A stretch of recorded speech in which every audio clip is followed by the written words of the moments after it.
Thank you, Joanne, and thank you to the Community Foundation for the opportunity to be here with you all today. To be in person, it's so brilliant to be out from behind a screen, so I'm just thrilled to be here.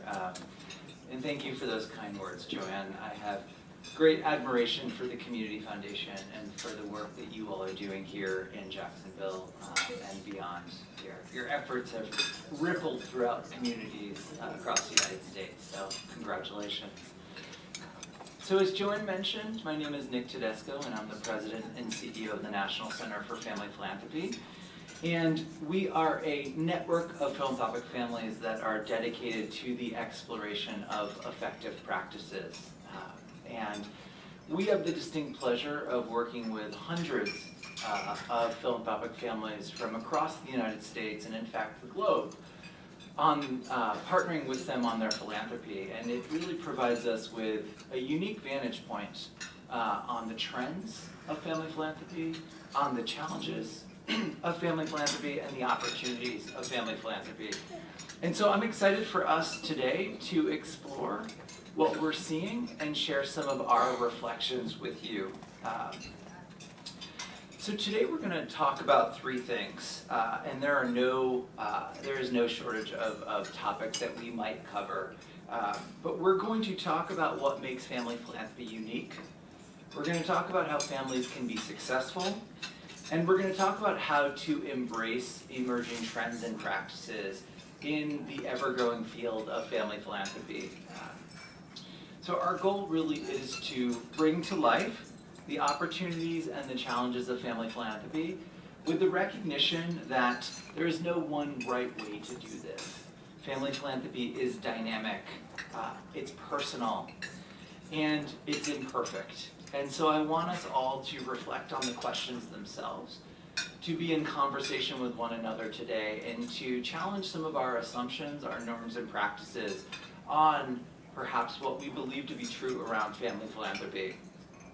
We set aside time for questions throughout the presentation and at the end, and I very much welcome a conversation. So as we go through the presentation, I want to engage in your questions. I want to have this be a dialogue, so please feel free to raise your hand, ask a question, challenge something that's being asserted, share your perspective or your experience, and let's have this really be a dialogue. So with that, I am going to move to the next slide here. And we're going to begin with what makes family philanthropy distinct. So why family philanthropy? Why do families choose to pursue a family philanthropy effort? Well, the reason that we see is this notion of a dual mission. The dual mission of family philanthropy that we talk about is the internal mission of family engagement, family connectedness, opportunities to come together and to do something collectively as a family, as well as an external mission of social impact, working with and supporting issues and community. And it's important for us to reflect on the weight of both of these missions, and for families to ask themselves why you're choosing to do this work, because philanthropy is a choice that you make time and time again. And what you're doing to set aside time to reflect on both of these missions within your own efforts, to ask yourself, how are we promoting engagement within the family? How are we coming together and setting aside time for us to gather, to reflect on why we're doing this work, what we see as success for ourselves around family engagement and the community, and to set aside time to think about what success looks like around the external goal of social impact. How are you continuing to learn about the issues? How are you continuing to learn about the communities that you support? How are you engaging in the work that you support? And how are you bringing that back to the family collectively for opportunities for growth and for evolution?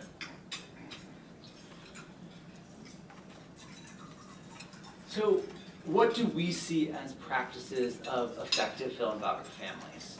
I want to spend a few minutes just talking about some things that we have observed as we look across many philanthropic families as some of the practices that really stand out amongst the rest and promote effectiveness within families.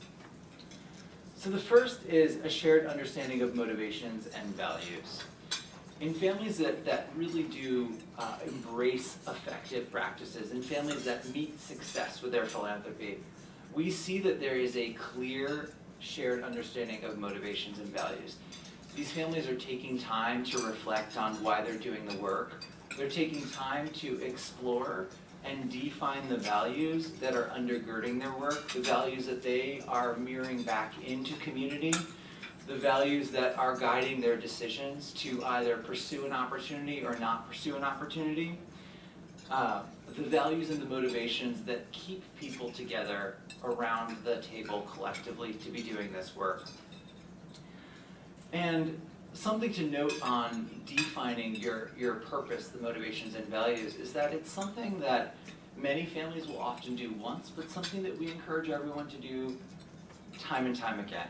This is something that's important to revisit early and often, to set aside some time as a family once every couple of years to have a conversation, to perhaps bring in partners like the Community Foundation to reflect on those motivations and values, to interrogate some of your assumptions around the application of those motivations and values, and to perhaps ask yourself how those values and their application are evolving with the changing circumstances that perhaps are both internal to the family, with bringing on new generations, and external with the world around us.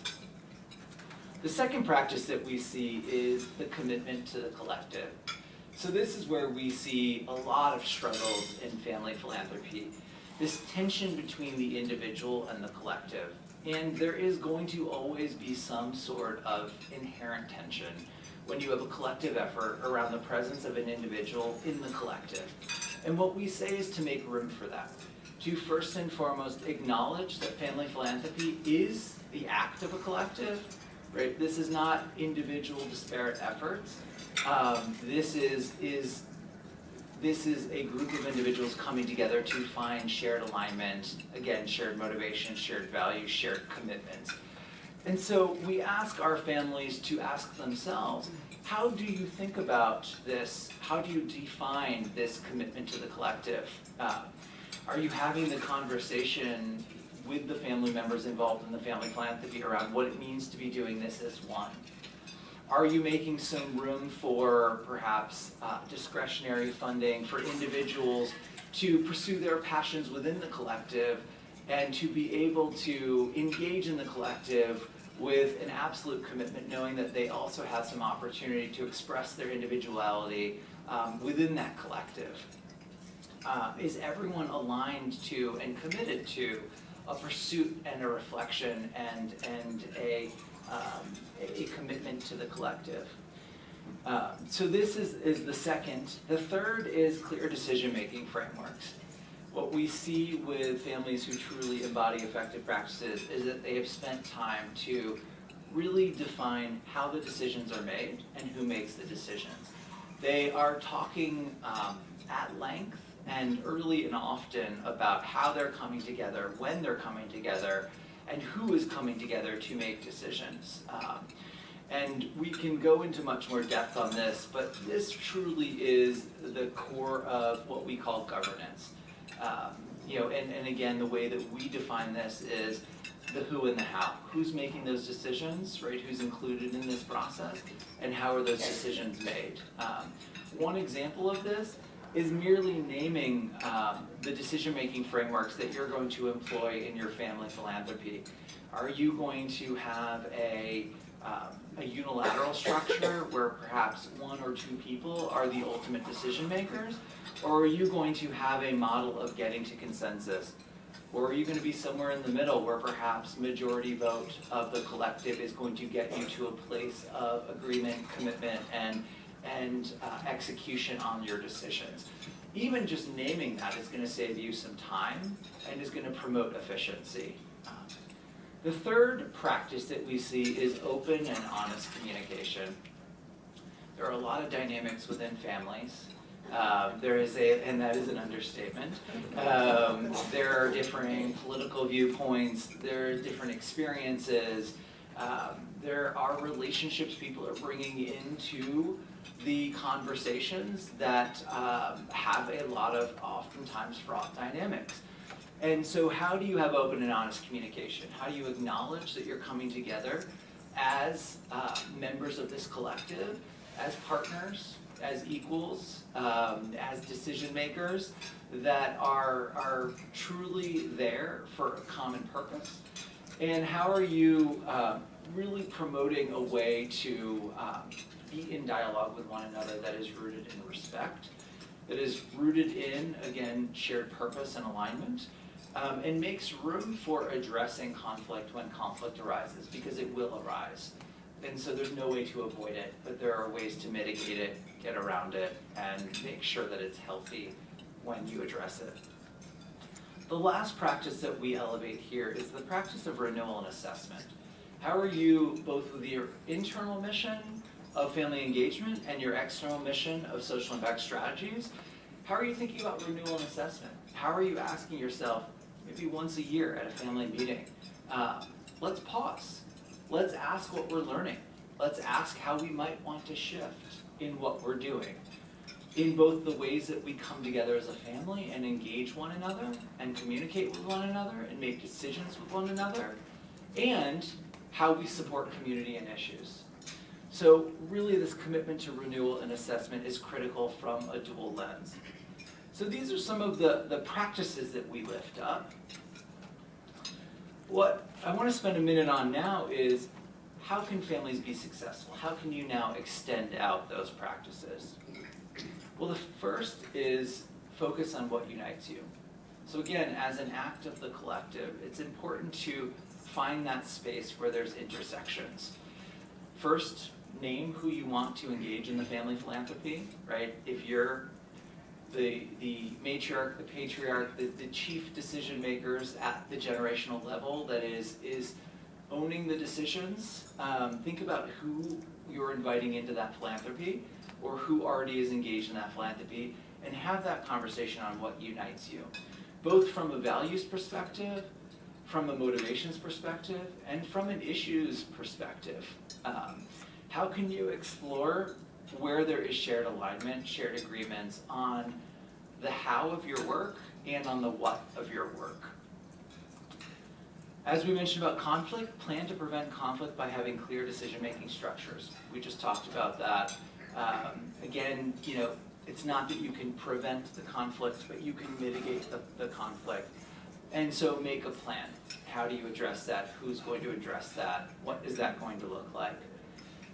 Engage outside help, experts, facilitators, when you need it. And I would say engage outside help early and often, whether it's your partners at the community foundation, whether it's consultants, whether it's peer families, whether it's nonprofit partners. Have people that come into the family structure and help guide you, talk to you, engage in conversations that bring in a neutral voice, a neutral perspective, and are able to ask some of the questions with less emotional attachment to some of the work.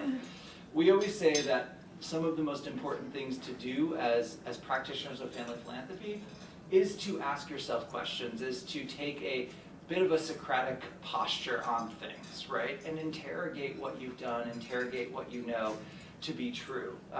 And so often it's really incredibly helpful to have someone who can come in and ask those questions. And lastly, let philanthropy be a source of good for your family. This is so critical, right? To really embrace the spirit of philanthropy. Philanthropy is truly about joy. It is about coming together as a family. It is about giving back. And there are times where often the dynamics take away from some of that joy, or can take away from some of that joy. And so it's important to let it be a force for good. Let it be a source of joy. Let it be an opportunity to come together, to convene as a family, and to celebrate the opportunity that you have to be stewards and to really be change agents within community and within issues. So I want to move on into some of the trends that we're seeing, but I want to pause there and see if there's any initial thoughts, questions, anything that I can clarify on the effective practices and how to extend out some of those practices. Please. At what age do you think you should start involving the younger generation? Yeah, it's a great question. The question was, at what age should we start to involve the next generation? I say, as soon as you're able to involve them, so at a very young age. And now there's different ways to engage them, formally and informally. So what I often talk about is ways to engage the next generation early on are informal ways of building the spirit of altruism and philanthropy in the family, right? So, whether it is at a very young age, talking about and modeling what it means to give back, right? So for example, if you are part of a faith-based community, are you modeling to your children at a very young age that, when the collection plate comes around, that we as a family are giving back to community? Are we volunteering at a young age? Are we taking our children, to go and whether it's the animal shelter or whether it's a school or whether it's any opportunity, are we exposing our children at a young age to the spirit of philanthropy, of what it means to be part of community and to acknowledge that there's something greater than ourselves and that we are all part of one community? And then as they get older, there's ways to more formally engage them into the act of giving back. And so, some of the early ways to do that, I think we've all probably heard about the save, spend, give jar, right? As children start to earn allowances, if that's part of your family structure, there's ways to think about, well, part of receiving this allowance is also setting some money aside to give back, right? And I see children as young as 6 or 8 doing that work. Where it really promotes an opportunity to have a conversation, to sit down with them and say, well, you have $1 in the give jar, what are we going to do with that dollar? You have $10, what are we going to do with that? And then actually use that as a learning experience. At those young ages, it's just about the spirit of philanthropy, so whatever excites them, dogs, kittens, whatever it might be, right? It's just about the act of giving. One brief anecdote on that, there's a community foundation in Wyoming, in Jackson Hole, that is a very tight-knit community, and they do a 5K run every year called the Fun Run. And at the Fun Run, they have a lot of nonprofits that come together in the town square, and you can support with your registration fee the different nonprofits in the community square. And the CEO of the community foundation was telling me a story of a knock that she got on the door of her office from a dad and the 6-year-old daughter, who the 6-year-old daughter had her piggy bank, and the dad had brought her to the Fun Run to empty out her piggy bank and allocate it to the nonprofits. And so the director of the community foundation brought her to the different booths in the town square of the animal shelter or whatever it might be, and she gave a quarter here and a quarter there, and I always think of that story because I think about that little girl, what her dad did for her has really started her on a path of caring about others and community in a really dramatic way. So that's the informal. I think living into the formal is when you start to think about how and when is it appropriate to bring family members into structured philanthropy. So, as you're thinking about the informal and volunteerism efforts through their younger years, we often see junior boards, within established private foundations or even donor-advised fund structures, where in the teen years, there's opportunities for once a year, maybe twice a year, for teenagers to come together and to have some discretionary pool of capital to make a decision. It doesn't have to be a lot of money, but let's say out of your donor-advised fund or your private foundation structure, you have $500, $1,000, whatever feels appropriate, for that next generation to allocate some funds to. Again, it's not about strategic alignment of issues, it's not about data, it's just about emotion at that point.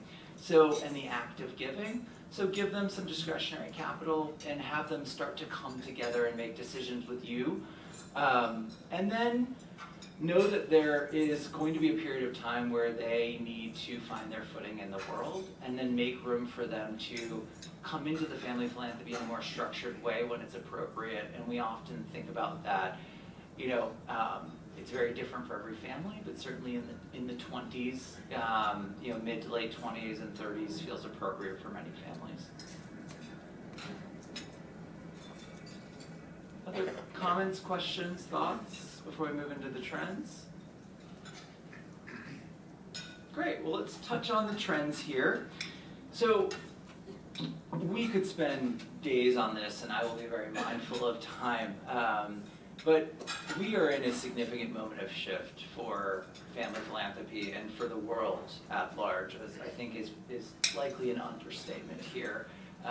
And so when we think about where we are as a sector, as a social sector, as family philanthropy within the social sector, we talk about the evolution of philanthropy in three ways. We talk about the shifts in pace, practices, and purpose.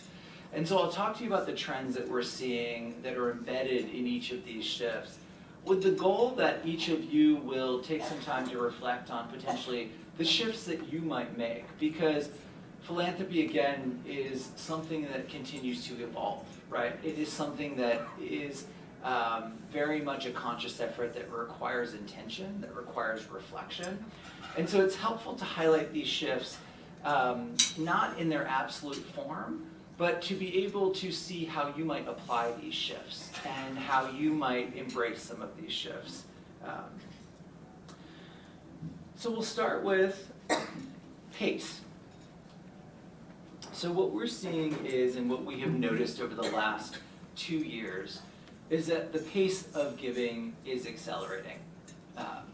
So what we're seeing is that a lot of families, in response to opportunity, in response to the recognition that there is incredible need that was really sparked by the pandemic, accelerated by the racial justice movement, accelerated by questions of democracy and threats on democracy, questions of global crisis.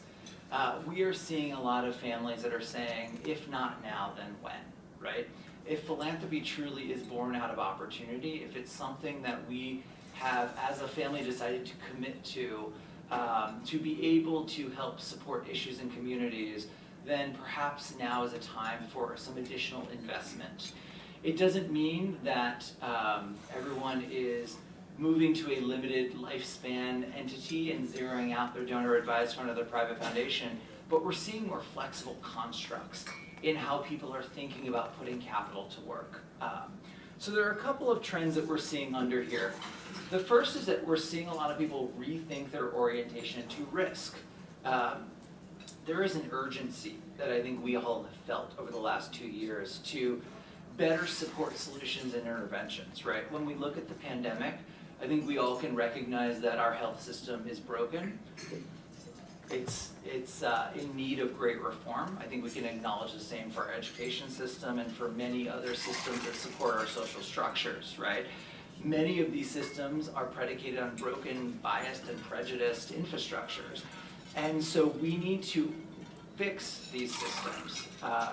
And what we're seeing is a lot of families that have said, well, if historically our orientation to risk has been quite reserved, right? We've been waiting for a sure thing.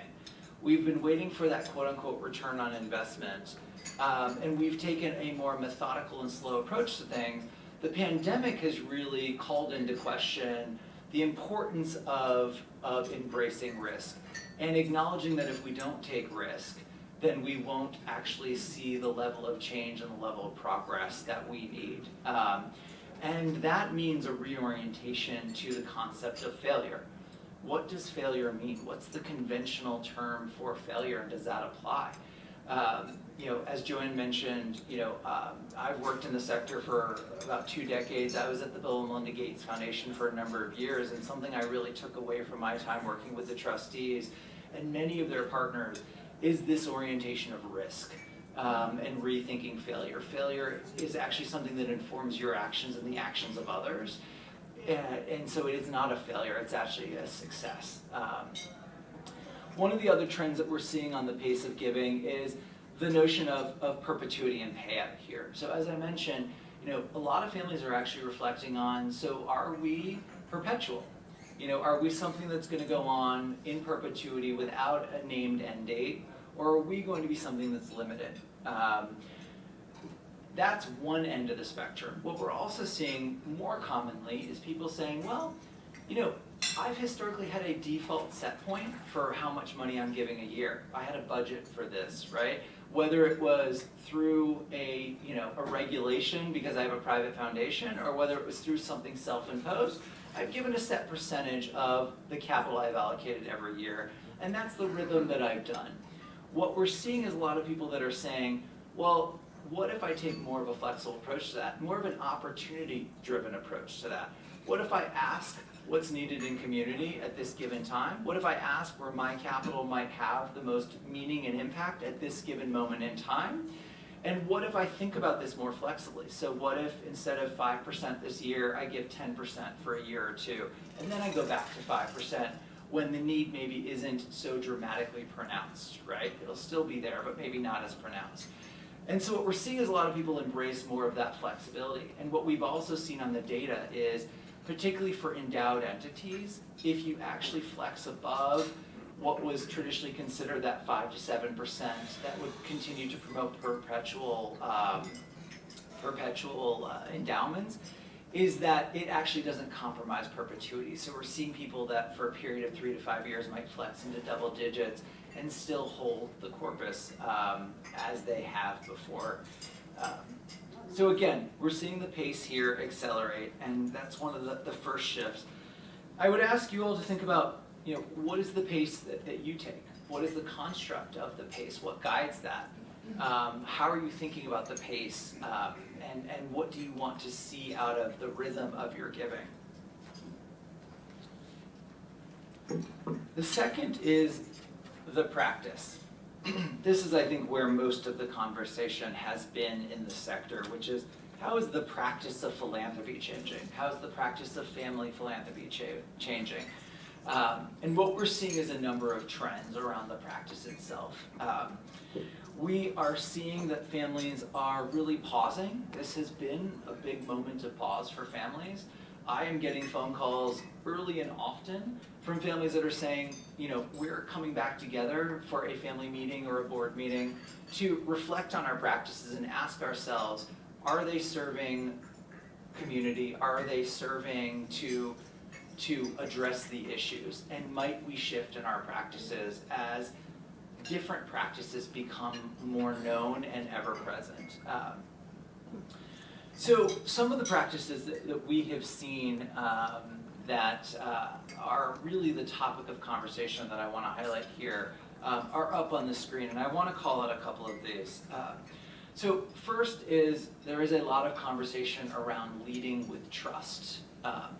Trust-based philanthropy is something that has gained a lot of prominence in the last 2 years.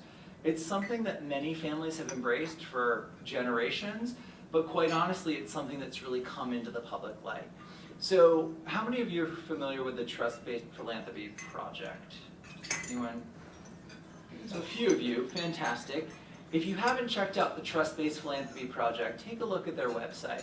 The Trust-Based Philanthropy Project is a group of donors, family philanthropies, that have come together to define the 6 tenets of effective trust-based family philanthropy.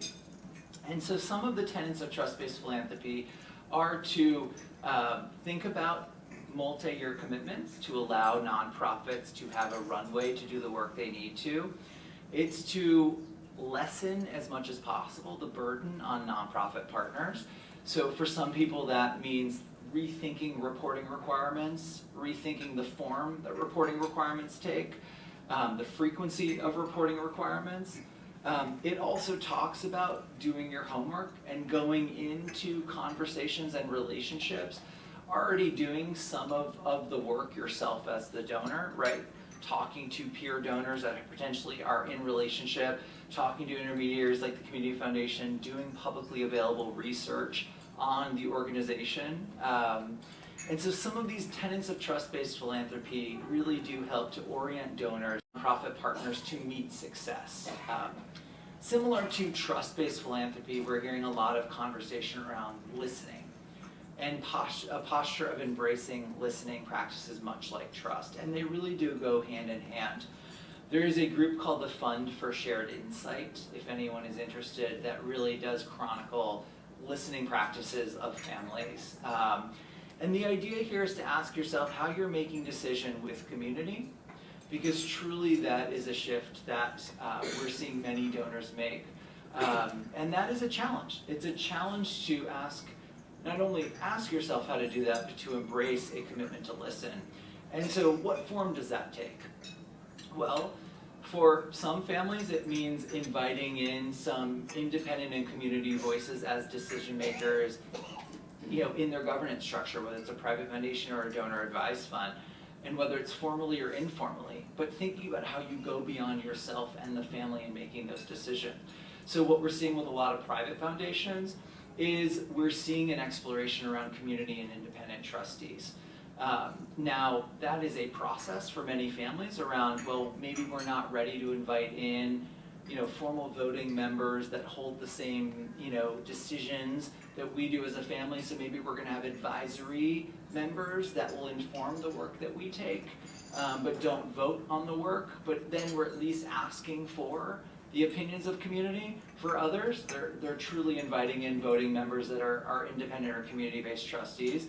For others more, it means calling up Joanne and her team and asking what they're hearing and asking for the experience of those who are embedded in community and proximate to the issues to speak to your decisions and help inform your decisions. It really is a shift from what was donor-centric philanthropy for so long to community-centric philanthropy, and asking yourself how you can make that shift. Another shift in practice that we're seeing here is a shift around collaboration and partnership. The idea that a rising tide lifts all boats, and an acknowledgement that I think was deeply pronounced throughout the pandemic, which is if we come together and look at shared experiences, shared opportunities, if we learn from each other, if we informally partner or even formally partner, then we are going to have more success. And really the only way that we're actually going to be able to make a meaningful difference on this issue is if we're more aligned in how we approach these issues. And so organizations like community foundations are incredible network weavers and intermediary partners to be able to hold some of those collaborative initiatives. But there's lots of ways to connect informally and formally with other families doing the work, to learn from each other. We've seen a huge rise in donor collaboratives. So a lot of donor collaboratives that are popping up, and a lot of them held by community foundations that are doing the work that might live outside of your expertise or also amplify your commitments. Some of the other trends that we're seeing is a commitment to and a recognition of equity as a lens to apply to everything and not just an issue to fund. So there was a period of time where equity and justice was something that was quote unquote reserved for social justice funders, right? Those are people that were really looking at investing in social justice issues. What we're seeing now is a recognition that equity is truly a lens that needs to be applied across all issues and embedded in everything that everyone does. Because again, it gets to the systemic issues that are preventing progress and success. And lastly, I would say an orientation towards systems. So recognizing that direct service is critically important, but we have to look at root cause. And a lot of philanthropic families are asking themselves how to do more of that. It often feels quite intimidating, right? How do I as a donor engage around issues of policy or advocacy, right? What does that mean, particularly if I am a local funder, if I don't have a staff or a very large budget? Well, there's incredible ways to do this, and one of the ways is investing in movements locally. Investing in movements and investing in movement leaders, investing in entrepreneurs, is really truly a way to change systems and to support system change at the grassroots and the grass tops level, and to engage in that systemic work. So the next shift that we're seeing is the shift in purpose. This is more to the internal mission of Family Philanthropy, but this is really a recognition that the very concept of stewardship is being challenged. I think we all are aware that there is a lot of criticism on wealth and wealth holders, whether it's corporate citizenry or individual citizens. There is a lot of questions around what it means to be a wealth holder, and a lot of questions around philanthropy, and questions of transparency, and questions of what it means to be a philanthropist and to be the vessel that reinvests dollars back into community. And so what we're hearing from a lot of families is their reflection on purpose, asking themselves how they can show up in the work, and how they can truly honor the role that each of you hold in this great opportunity of giving money back to community and to support issues. And so we're seeing a lot of families that are asking themselves, well, let's revisit our purpose by way of our mission, our vision, our values. Let's ask how they have held up over the last 2 years and over the many years that have preceded them. Let's revisit them and ask ourselves, do we want to make any shifts given the geopolitical events that are happening, or given the shifts in our family structure? We're seeing a great wealth transfer, the greatest wealth transfer of all time, and a lot of engagement of the next generation that are bringing a different set of values and priorities. And so a lot of people are asking, well, how does that change our purpose? How does that change our commitment? How does that change our concept of stewardship? And how are we thinking about truly how we can be more intentional around the approaches that we take to social impact? There's also just a general recognition and a conversation around, again, the fact that everyone as a donor are stewarding dollars that are earmarked for the public good, right? This is capital that's in the public sphere. This is capital earmarked for the public. And so what is the responsibility of every donor to put capital back into community with a responsibility of effectiveness, right? And so there is a question that is being asked by families at this moment of how can we be the best steward, the best vessel to do this work? So those are some of the high-level trends that we are seeing. And I wanted to move into some of the application of those trends, but before that I wanted to perhaps pause and see if there's any questions on the trends themselves. Yeah, please. I got 2 questions. Probably basic for most people, but I'm wondering, like, how much is your how much is your advice fund should be compared to your wealth? Like, and I know it's subjective, right? And I know as you get older, you're probably gonna. I don't know if there's any guideline for that. And then the second question is, how much do you give? Like, do you touch your capital, or you know, is there a basic for that most people kind of just give what they earned that year and try to leave the capital for the next generations to come? Like, do you have any guidance on those 2 things, or it's so subjective that it probably is, right? Two great questions and 2 very subjective questions. You know, so on the first question of you know, how much to give of your wealth, it's funny. It's a great question. I would get this question often. I was a philanthropic advisor for a number of years, and you know, a lot of people, particularly at points of wealth transfer, whether they were going through a liquidity event or what it might be, would ask, well, how much should I set aside? It's a very subjective conversation, and what I would say is to make room for that conversation as a family. So whomever is going to help inform that, whether it's you and your partner, whether your children are of an age, to have the conversation of what, you know, what it means to give back and what you want to accomplish with that.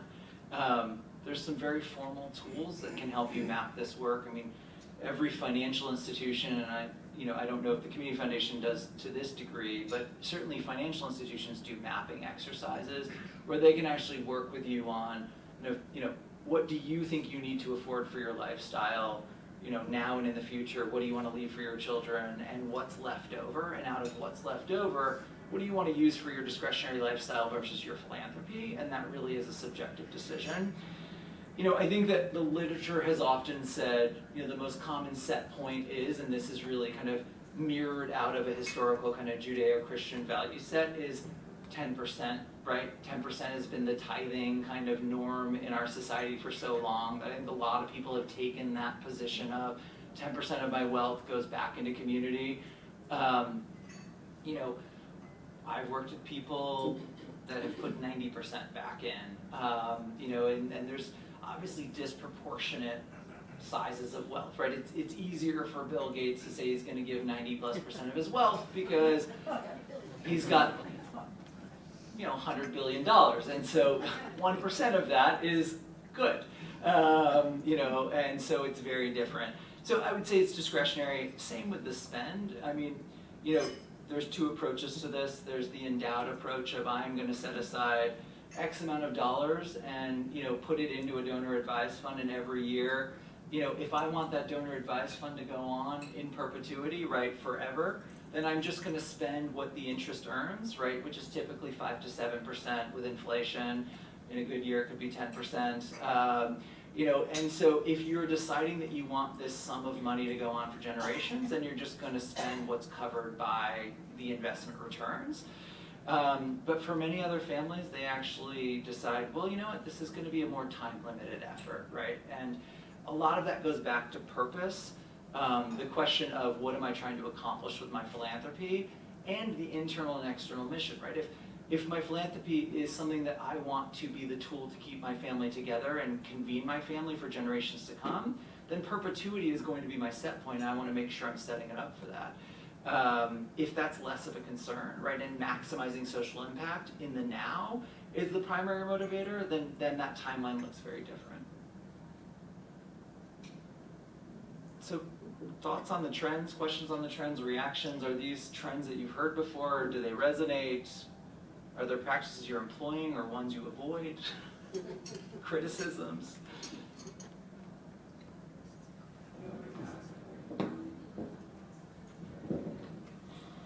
I have a more fundamental question. Please. The speaker. Get away from the speaker.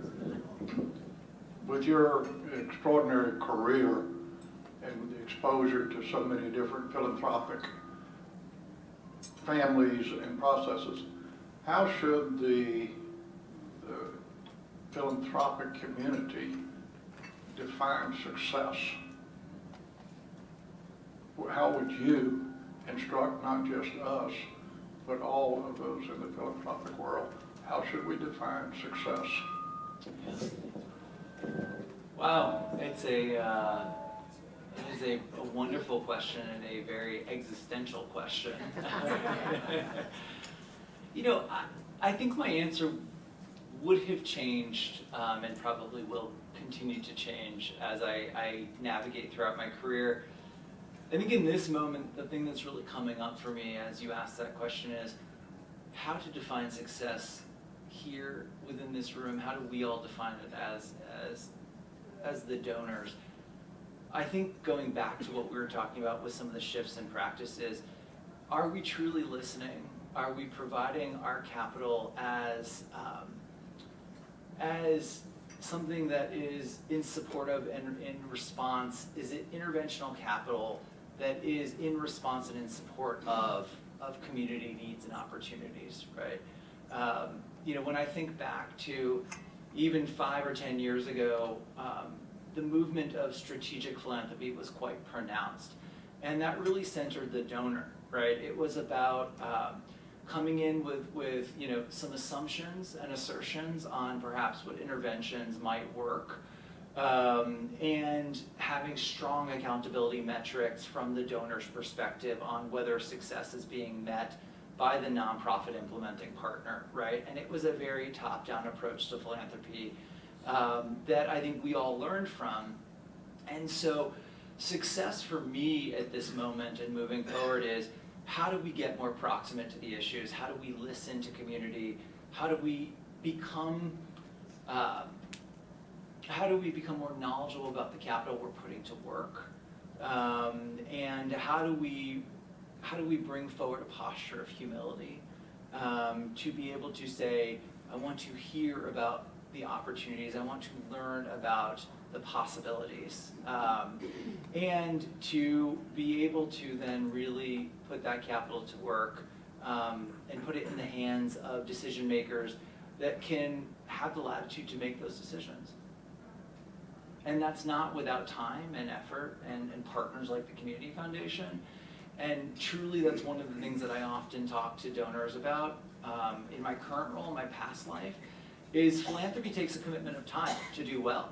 It's something that I learned from my former boss and mentor, Bill Gates, who said, it's easy to give away money, it's very difficult to give it away well. And I saw that day in and day out at the Gates Foundation, which is, if you want to give away money well, it takes a deep commitment of time, of partnership, of listening. It's easy to just give it away, right? All of our alma maters are calling us and asking for more money, right? Sure, write another check to Harvard, right? If you want to think about interventions that are lasting, it's going to take more of a commitment. It doesn't mean you need to do it yourself or you need to hire a staff. Look to partners like the Community Foundation.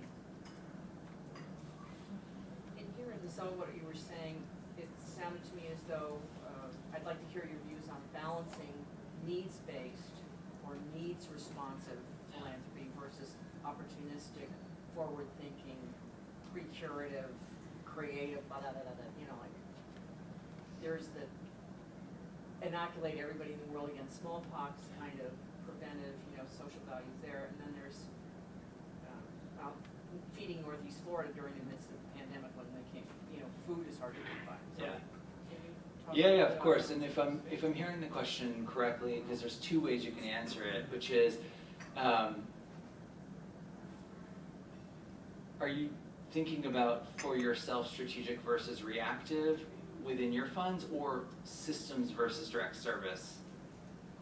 What I have heard today is that in some of the renewing, reviewing, looking at the topic of opportunity and current needs in a very big sense, not an emergency sense, was present. Yes. And to me, that is an approach and a way of looking, Yes. and it very much fits building family and looking forward, that sort of thing. In our communities, in our community here, we have seen recently and from time to time that there is a need, like now. Yeah. People that are on the Humane Society board, there is a need for protecting them. Okay? So that to me is different. There's a long-term thing to that, but to me that's an immediate need response as opposed to a thoughtful, strategic. Yeah. And so it's the balance between those two things when you are talking about community, because community embraces both of those. Yeah. Absolutely. So I'll answer that in a couple of ways. There's always a question of, do you address the immediate need, or do you look at longer term investments that might stabilize the systems themselves? And it's both, right? So when I think about this, I talk about opportunities for healthy and resilient communities, and what I often point to is, there is an approach of, we need to kind of stabilize the existing generation and bet on future generations, right? So both those needs are present, right? So, you as an individual donor need to decide whether you want to do both, or whether one speaks to you over the other. But they both need to be done in partnership, right? Which is, there are absolutely immediate needs, right? There is shelter that is needed. There are food deserts that exist and insecurity around, housing, right? There's job creation that needs to happen, and there's education that needs to be given, and then there needs to be reform done, right? and many, many other examples. So, providing that assistance that is immediate is as critical as betting on the interventions and taking the risk on the longer term interventions that might actually reduce the need for the immediate support. And when philanthropy is done well and done right, you're doing both at the same time, right? You're kind of stabilizing the current generation, but you're betting on future generations because you're not really going to turn around the circumstance for the existing generation today, but you can absolutely change it for the next generation, right? It's one of the reasons why education is such a powerful intervention. It's one of the greatest, potential interventions for breaking the cycle of poverty when done well, when done right. But, we could talk about education not being done well and right forever. But, it's that dual prong approach. The question is, how much of your budget is, immediate responsive needs versus taking a longer view on things? That's a fascinating question, right? Because you could spend time writing checks all day, every day to the immediate needs of your community, and that might be the approach that you take, and that we need those funders. And for others, they're going to say, I'm not going to exceed X% of kind of opportunity in a given year. I'm going to align more to the strategic longer-term initiatives, and that's going to be some percentages that I allocate to. And then maybe in unusual circumstances like the last 2 years, you actually kind of step back from that and say, in a given year like this year, I'm going to actually do more of the immediate need work, right? And give myself that latitude. So did that answer your question? Yes, you gave me kind of a construct. You reformulated what was not a well-asked question. No, I think it's great. It's great. It's great. So I want to be mindful of time, and I just have a couple more quick slides that I will touch on and just name here. So certainly as we talked about the broader trends, the question is, how do we as individuals reflect upon our philanthropy? How do we navigate the complexities of philanthropy? And here we have a tool that we created in the last year called the Family Giving Lifecycle.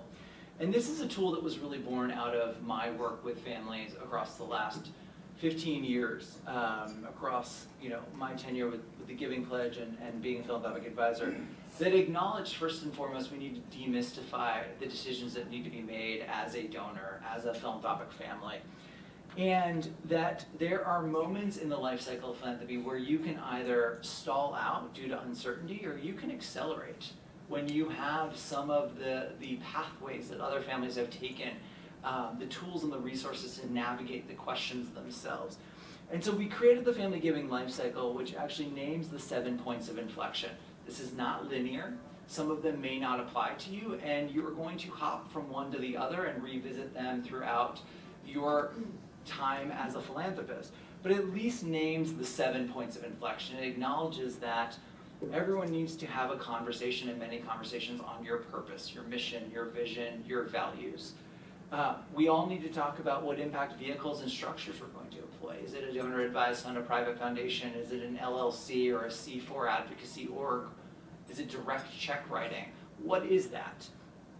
Governance, how do we make decisions, formally and informally? Who's making those decisions? How are we thinking about the impact strategies we're employing, right? We talked about the strategies of trust, of listening. Are we a direct service funder? Are we an advocacy funder? Are we both, right? What does that mean? Assessment and learning. How are we committed to renewal? How are we thinking about how we're assessing our progress? How are we going to manage or outsource the management of our philanthropy?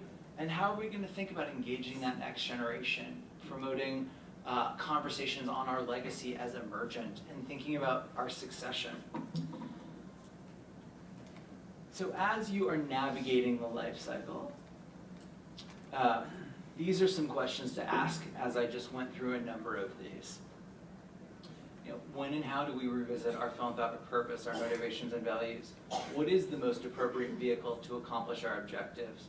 Who makes those decisions and how are they made? How are we embracing tools and techniques to ensure impact? How do we monitor and evaluate our commitment? What level of support do we need to accomplish our objectives? And how do we best engage the next generation? So I'll leave you with one last slide here, which is just some reflection questions, and we can share all of this in print, digital form. But I would encourage all of you to look at these 8 questions and ask yourself these questions early and often. Bring your family together, reflect on these, ask the Community Foundation to ask you these questions. But really reflect on what is motivating me to give. What are those core values, those principles that I want to mirror back into the issues I support in community? Again, who are those decision makers? How will you use your resources to achieve your purpose? What are your goals? What are you working towards here? How are you growing and learning? How can you support the next gen?